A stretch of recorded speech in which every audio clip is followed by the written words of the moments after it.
In early June, the MacDonnell family traveled from Connecticut to Citi Field for a Dream Day experience as special guests of the Mets, SNY, and Chick-fil-A Tri-State. Dad George, Mom Christine, and brothers Owen and Sean were visiting the stadium for the very first time. But this experience was unique, and this family is unique, and that's because of the strength and courage provided by 8-year-old Sean. So Sean was diagnosed in March of 2018 with stage 3, group 3 embryonal rhabdomyosarcoma. I had to look that up. I knew that it was long and ended in OMA, so that probably wasn't good.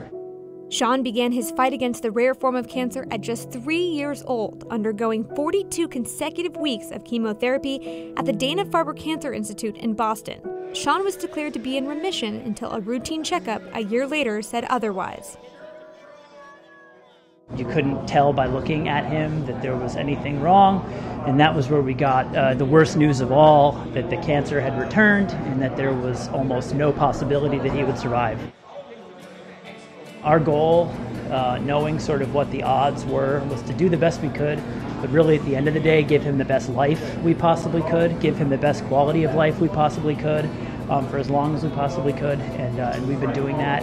And so the day today has been a huge step in that process. This has been just an absolutely wonderful day. You know, starting with the experience in the team store, to meet Pete Alonso. How's it going? Nice to meet you. To get a pair of batting gloves from Francisco Lindor. You're awesome. A bat from Travis Jankowski. I mean, that's been just meeting major league ball players. As a little boy who loves Little League, he loves baseball. This has just been a dream experience for him.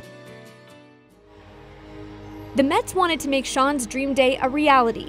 Visits with players, the SNY broadcast booth, and a Citi Field suite experience with a surprise from Chick-fil-A were topped by the best experience of all, throwing out the first pitch to his dad, who's relying on his son even more than his son is relying on him.